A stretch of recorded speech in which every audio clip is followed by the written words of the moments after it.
एक ऐसा प्लेन जिसकी रिफ्यूलिंग की टीम की गलतफहमी की वजह से प्लेन में आधा ही फ्यूल डाला गया, फिर प्लेन को आधे रास्ते में ही रुकना पड़ा। प्लेन में बैठे 61 यात्रियों और एयर होस्टेस की जिंदगी बचाने के लिए पायलट ने प्लेन को एक रेसिंग कार पर ही लैंड कर दिया गया और सभी की जान बचाने की सबसे बड़ी चुनौती पूरी कर दी। फिर भी उसे जेल क्यों जाना पड़ा? देखिए, आज के समय में दुनिया भर के लोगों के लिए ट्रैवल करने का सबसे आसान वाहन एरोप्लेन ही होता है। आज दुनिया भर में कई देशों और शहरों के बीच हर दिन करीब 1 लाख से भी ज्यादा फ्लाइट उड़ान भरती है। अकेले भारत में ही हर दिन करीब 15,000 फ्लाइट उड़ान भरती है, क्योंकि 2023 की सदी में ही कहीं भी ट्रैवल करने के लिए हवाई जहाज से उड़ान भरना सबसे सुरक्षित और आसान तरीकों में से एक माना जाता है। लेकिन ऐसा नहीं है कि अगर आप फ्लाइट में ट्रैवल कर रहे हैं तो यहाँ एक्सीडेंट नहीं हो सकता। आखिर है तो ये भी एक मशीन ही। बीच रास्ते में ही अगर आपकी गाड़ी का डीजल या गैस खत्म हो जाए तो आपकी गाड़ी बंद हो जाएगी, लेकिन आप धक्का लगाकर पेट्रोल पंप तक तो इसे ले ही आएंगे। मगर आप जरा सोच कर देखिए कि अगर यही घटना आपके साथ बीच हवा में घटे तो। दोस्तों, ऐसा ही कुछ हुआ था 23 जुलाई 1983 को एयर कनाडा की फ्लाइट 143 के साथ। दरअसल एयर कनाडा की फ्लाइट 143 को घटना से एक दिन पहले टोरंटो से एडमंटन के लिए उड़ान भरनी थी, जहां इसका रूटीन चेकअप किया जाना था। 23 जुलाई 1983 को सुबह प्लेन एडमंटन से मॉन्ट्रियल के लिए रवाना हुई। मॉन्ट्रियल पहुंचकर प्लेन के पायलट को अपनी ड्यूटी एक्सचेंज करनी थी और यहीं से इस कहानी में शानदार रोल प्ले करने वाले कप्तान रॉबर्ट पियर्सन शामिल हुए, जिनके पास करीब 15,000 घंटों से भी ज्यादा उड़ान का अनुभव था, जबकि फर्स्ट ऑफिसर के तौर पर उनके सहयोगी के पास 7,000 घंटों से भी अधिक का उड़ान अनुभव था। लेकिन यहाँ ये ध्यान रखना जरूरी है कि 1983 में कनाडा अपने पुराने मेजरमेंट सिस्टम इंपीरियल यूनिट्स को अपग्रेड कर रहा था। ये सिस्टम यूनिट मेजरमेंट्स थे, यानी इनके द्वारा दूरी, ऊंचाई और फ्यूल कैपेसिटी को नापा जाता था। लेकिन किसे पता था कि एयर कनाडा का यही फैसला इस हादसे की वजह बन सकता है। दरअसल कनाडा एयरलाइन ने उस वक्त अपने सभी बोइंग 767 विमानों में नया मैट्रिक सिस्टम इंस्टॉल कर दिया था, लेकिन अभी भी एयर कनाडा के बेड़े में 767S के अलावा हर दूसरा विमान इंपीरियल यूनिट्स का ही इस्तेमाल कर रहा था। उधर विमान को फिर से एडमंटन के लिए रवाना होने से पहले उसमें फ्यूल डलवाने का निर्देश दिया गया था, इसलिए रिफ्यूलिंग टीम को बुलाया गया। लेकिन यहाँ एक बहुत बड़ी मिसअंडरस्टैंडिंग हो गई।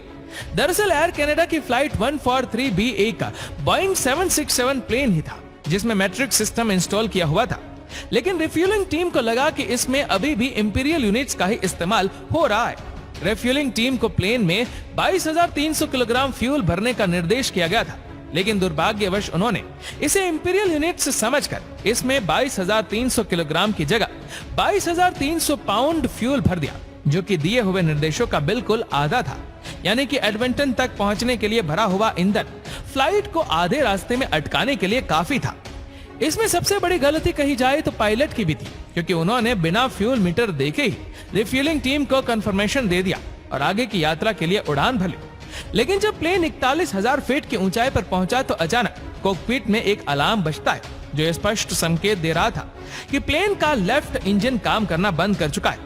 अभी विमान एडमंटन के आधे रास्ते में ही पहुंचा था कि फ्यूल खत्म होने की कगार पर पहुंच गया। अब पायलट को महज एक इंजन के साथ एडमंटन पहुंचना था, जो काफी खतरनाक साबित हो सकता है। इसलिए पायलट ने इमरजेंसी लैंडिंग करवाने की सोची। उस समय उनके सबसे पास एक छोटा विनिपेग एयरपोर्ट था, इसलिए पायलट ने उसी एयरपोर्ट पर प्लेन की इमरजेंसी लैंडिंग करवाने का प्लान बनाया। लेकिन जैसे ही पायलट ने इस प्लेन को इस एयरपोर्ट की तरफ मोड़ा तो अचानक प्लेन के दूसरे इंजन ने भी काम करना बंद कर दिया। पायलट को समझ नहीं आ रहा था कि आखिर ये हो क्या रहा है, क्योंकि प्लेन में ना तो कोई तकनीकी समस्या आई थी और ना ही कोई बाहरी चीज प्लेन के इंजन से टकराई थी। तभी मुख्य पायलट का ध्यान प्लेन के फ्यूल मीटर की तरफ गया, जिसे देखकर उसके होश उड़ गए, क्योंकि आसमान में 41,000 फीट की ऊंचाई पर उनका फ्यूल टैंक पूरी तरह खाली हो चुका था। लेकिन दोस्तों, समस्या यही रुकने का नाम नहीं ले रही थी, क्योंकि इंजन के बंद होने के कारण प्लेन के टरबाइन अब केवल हवा के कारण ही घूम रहे थे, जिसके कारण ना के बराबर ही बिजली बन पा रही थी। इसका रिजल्ट ये रहा कि कॉकपिट में अब बहुत कम मात्रा में लाइट की सप्लाई हो पा रही थी, जिसके कारण बहुत सारे कार्य बंद हो चुके थे। अब कैप्टन पियर्सन और फर्स्ट ऑफिसर के सामने बिना ईंधन और बिना बेसिक इंस्ट्रूमेंट्स से 61 यात्रियों और पियून की जिंदगी को बचाने की सबसे बड़ी चुनौती खड़ी थी, जिसकी जिम्मेदारी सिर्फ उन दोनों पर ही थी। वो ये अच्छे से जानते थे कि उनके पास अब किसी भी तरह की मदद के लिए समय बिल्कुल भी नहीं बचा है, लेकिन हार मानना शायद उनकी फितरत में नहीं था। इसलिए दोनों पायलट ने बोइंग 767 का इमरजेंसी मैनुअल खोला और उसमें यह ढूंढने की कोशिश करने लगे कि अगर प्लेन के दोनों इंजन बंद हो जाए तो ऐसी हालत में क्या करना चाहिए। लेकिन काफी ढूंढने के बाद उन्हें पता चला कि उसमें ऐसा कोई सेक्शन मौजूद ही नहीं था और ना ही ऐसे किसी सिचुएशन के लिए उन्हें कभी फ्लाइट ट्रेनिंग में प्रैक्टिस करवाई गई थी, क्योंकि एयर कनाडा के मैनुअल को डिजाइन करने वाली टीम का यह मानना था कि ऐसी कोई भी सिचुएशन कभी आ ही नहीं सकती। इसलिए उन्होंने ऐसी किसी सिचुएशन की कोई जानकारी उसमें दी ही नहीं थी। हर तरफ से निराशा मिलते देख कैप्टन पियर्सन ने एक जोखिम भरा फैसला किया कि वह प्लेन को वहीं कहीं आसपास सुपर सीरियस इमरजेंसी लैंडिंग करवाएंगे। लेकिन बदकिस्मत की बात यह थी कि बिना लाइट के उनका वर्टिकल स्पीड इंडिकेटर और अल्टीट्यूड इंडिकेटर काम नहीं कर रहा था। यानी इस हालत में वो ना तो ये देख पा रहे थे कि वह जमीन से कितनी ऊंचाई पर है और ना ही इस बात का कोई अंदाजा था कि प्लेन किस स्पीड से नीचे गिर रहा है। इसका सीधा सा मतलब ये था कि पायलट को निश्चित तौर पर यह नहीं पता था कि विमान कितनी देर तक हवा में उड़ सकता है। इस बीच कैप्टन पियर्सन ने अपने अनुभव का उपयोग कर अनुमान लगाया कि विमान अभी 250 मील प्रति घंटे यानी करीब 400 किलोमीटर प्रति घंटे की स्पीड से डिलाइट कर रहा होगा। इस बीच फर्स्ट ऑफिसर ने पियर्सन के द्वारा बताई गई हाइट और स्पीड के अनुसार ये कैलकुलेट करना शुरू किया कि क्या वे अभी इस स्पीड से ग्लाइड करते हुए अपने निश्चित इमरजेंसी लैंडिंग स्पॉट तक पहुंच पाएंगे या नहीं।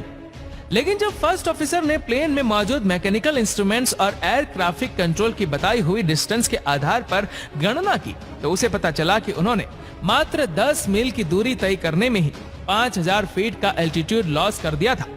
यानी जिस स्पीड से प्लेन नीचे जा रहा था, अगर वह उसी स्पीड से चलते रहते तो कभी भी अपने इमरजेंसी लैंडिंग स्पॉट तक नहीं पहुंच पाते। लेकिन तभी फर्स्ट ऑफिसर को याद आया कि वो पहले जिस एयर फोर्स बेस पर काम करता था वो इसी रास्ते के बीच में पड़ता है। लेकिन ना तो कैप्टन और ना ही फर्स्ट ऑफिसर ये बात जानते थे कि अब उस एयर बस फोर्स को वहां से हटाकर वहां एक रेसिंग ट्रैक बना दिया गया था। हालांकि एयर ट्रैफिक कंट्रोल से कांटेक्ट करने पर उन्हें हकीकत का पता चला, पर अब उनके पास इसके अलावा कोई दूसरा रास्ता नहीं था। इसलिए उन्होंने एयर ट्रैफिक कंट्रोल से वहां की लैंडिंग परमिशन मांगी। लेकिन जब एयर ट्रैफिक कंट्रोल ने वहां की हालात जाननी चाहिए तो पता चला कि वहां तो पहले से ही एक रेस चल रही है और पूरा स्टेडियम दर्शकों से भरा हुआ है। ऐसे में स्टेडियम को इतनी जल्दी खाली करवाना पॉसिबल ही नहीं था। इसलिए फैसला किया गया कि पायलट प्लेन को उसी रेसिंग ट्रैक के एक दूसरे हिस्से में लैंड करवाएंगे जो फिलहाल अभी के लिए तो पूरा खाली था। इसलिए प्लेन के लैंडिंग गियर को ग्रेविटी ड्रॉप की मदद से बाहर निकाला गया। लेकिन अभी भी यहाँ कुछ ऐसा था जो बहुत खतरनाक था। उनकी सबसे बड़ी मुसीबत ये थी कि विमान बिना इंजन के नीचे उतर रहा था। ऐसे में वह ना तो लाइट पैदा कर पा रहा था और ना ही कोई आवाज, जिसके कारण रेस ट्रैक के मैदान में मौजूद लोगों को इस बात का बिल्कुल भी अंदाजा नहीं था कि उनकी तरफ कोई अनजान खतरा बढ़ रहा है। दूसरी सबसे बड़ी मुसीबत यह थी कि उनका नोज व्हील ग्रेविटी ड्रॉप के वक्त ठीक से लॉक नहीं हो पाया था।